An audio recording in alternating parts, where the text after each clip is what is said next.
নমস্কার বন্ধুরা, লক্ষ্মী কিচেনে আপনাদের সকলকে অনেক অনেক স্বাগত। সকাল সকাল দেখুন হাতের মধ্যে একটা নারকল রয়েছে। এই নারকল দিয়েই আজকে দারুণ একটি রেসিপি করব। আপনারা কিন্তু ভিডিওটা প্রথম থেকে লাস্ট পর্যন্ত দেখবেন, খুব ভালো লাগবে। আর যে রান্নাটা করব একদম স্পেশাল করে। চলুন কি করে আজকে আমি রান্নাটা করি আপনাদের দেখাবো, আসুন।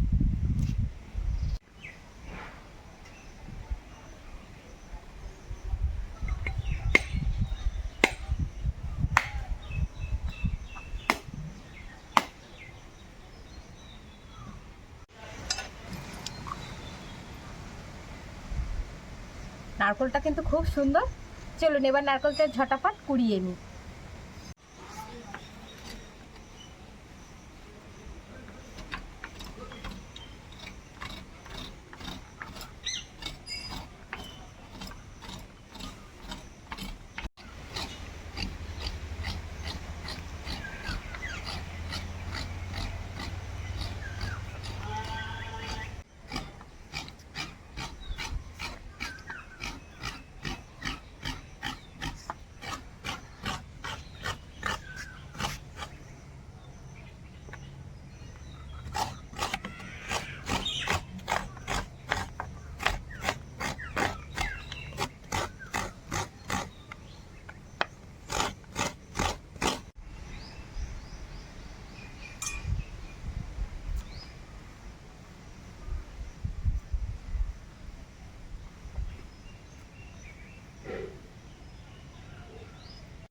এবার আমি একটু বেটে নেব। এক টুকরো আদা, আর এখানে 4টে নিয়েছি কাজু বাদাম, একটু চাল মগজ, আর 5টা নিয়েছি পাকা লঙ্কা। এগুলো সব বেটে নেব, আর সঙ্গে একটু জিরে।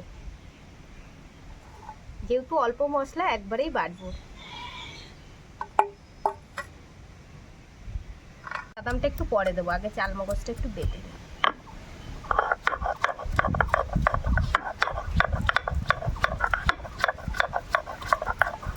আজ কিন্তু আমি বানাবো চিংড়ির মালাইকারি। আর একটু সব স্পেশাল মশলা দিচ্ছি, খেতে খুব কিন্তু সুন্দর লাগে। এইভাবে যদি কখনো না বানান, আজকে আমি যেইভাবে বানাচ্ছি এইভাবে একবার অন্তত বানিয়ে দেখবেন। এবার বাদামটা আর কাঁচা লঙ্কাগুলো দিয়ে দেবো, এতে করে বাটাটা খুব সুন্দর হবে।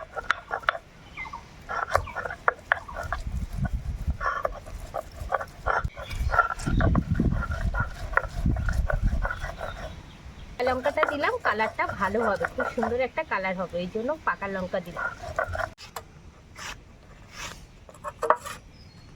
আর একটু জিরে।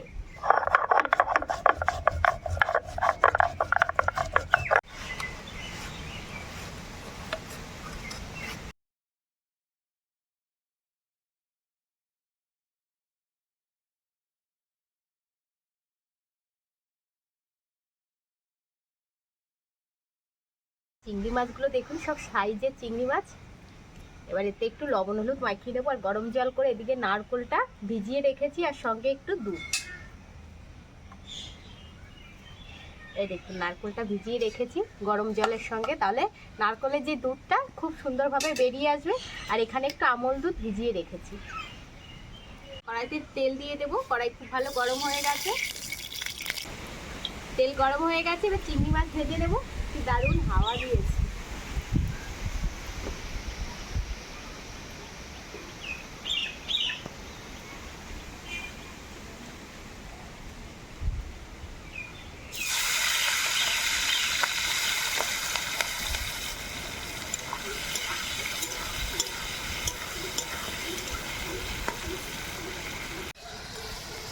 আগে চিংড়ি মাছগুলো ভেজে তুলে নিয়েছি, বাকিগুলো এই যে ভাজতে দিয়ে দিয়েছি। আর চিংড়ি মাছটা কিন্তু খুব বেশি কড়া করে ভাজবো না। চিংড়ি মাছ খুব বেশি কড়া করে ভাজলে আবার খেতে ভালো লাগে না। এই দেখুন একদম হালকা করে ভেজে নিয়েছি। এগুলোও ভাজা হয়ে গেছে, না তুলে নেব।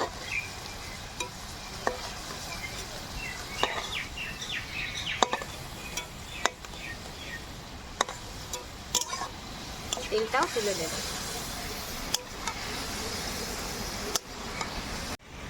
কড়াইয়ে আবারও দিয়ে দিলাম সরষের তেল, আর ফোড়নে দেবো একটা শুকনো লঙ্কা, আর দেবো গরম মশলা, দারচিনি, লবঙ্গ আর এলাচ। আপনারা চাইলে এখানে কালো জিরেও দিতে পারেন। প্রথমে দিয়ে দেবো জিরে বাটা,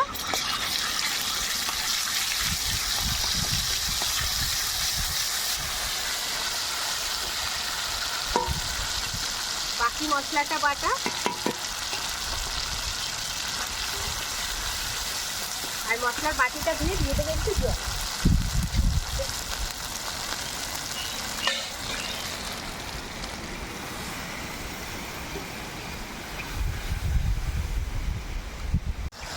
দিয়ে দেবো স্বাদ মতো লবণ আর পরিমাণ মতো হলুদ দিয়ে মশলাটা একটু হালকা করে আবারও কষিয়ে নেব।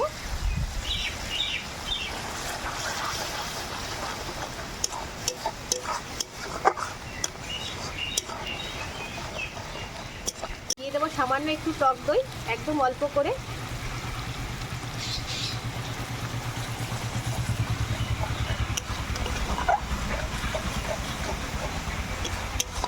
পাকা লঙ্কাটা দেওয়ার জন্য কালারটা কিন্তু খুব সুন্দর হয়েছে। এবার এর মধ্যে দিয়ে দেবো চিংড়ি মাছ ভাজা। মশলা কষানো হয়ে গেছে, চিংড়ি মাছ ভাজাটা দিয়ে দেবো।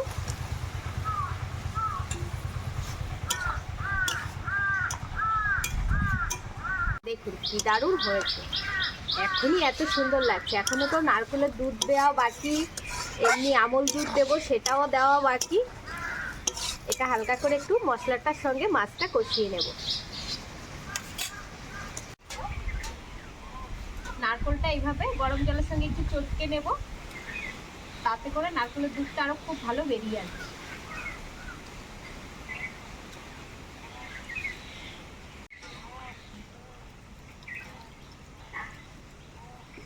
একটু ছেঁকে নেব, তাহলে নারকেলের যে ছাবাগুলো আছে এগুলো আর যাবে না, আর খেতেও ভালো লাগবে, তাহলে গালে বাঁধবে না।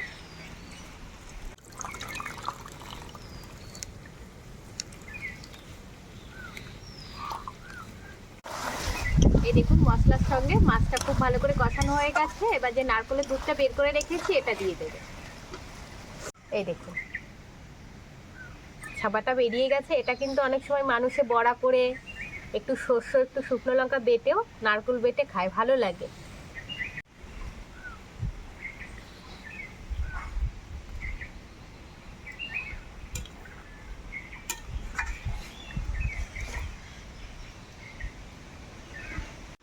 আর একই সঙ্গে দিয়ে দেব আমল দুধটা। এবার এটাকে 10 মিনিট ধরে খুব ভালো করে জোরে জোরে জাল দিয়ে ফুটিয়ে নেব।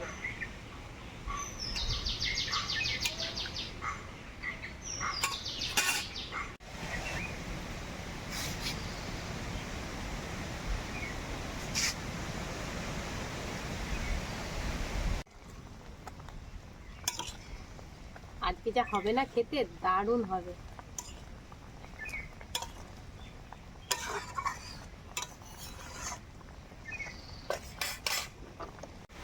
চিংড়ি মাছের মালাইকারি কিন্তু হয়ে গেছে, দেখুন। আর আজকে কিন্তু বেশ খানিকটা চিংড়ি মাছ,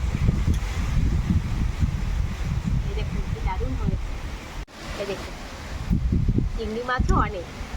এবার এটা নামিয়ে নেবো। একটু ঝোল ঝোল রেখেছি, তো গ্রেভিটা অনেকটাই মোটা হয়েছে। এবার নামিয়ে দেবো।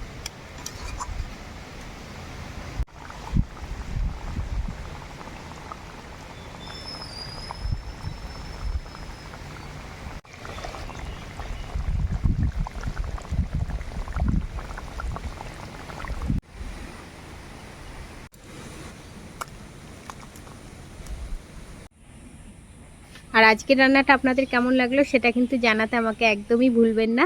ভালো লাগলে অনুরোধ রইল চ্যানেলটি সাবস্ক্রাইব করে নেওয়ার আর ভিডিওর শেষে একটি লাইক করে দেওয়ার। আর আপনারা সবাই সুস্থ থাকবেন, ভালো থাকবেন, সাবধানে থাকবেন। দেখা হচ্ছে এরকম নিত্য নতুন ভিডিওর সঙ্গে বন্ধুরা। টাটা।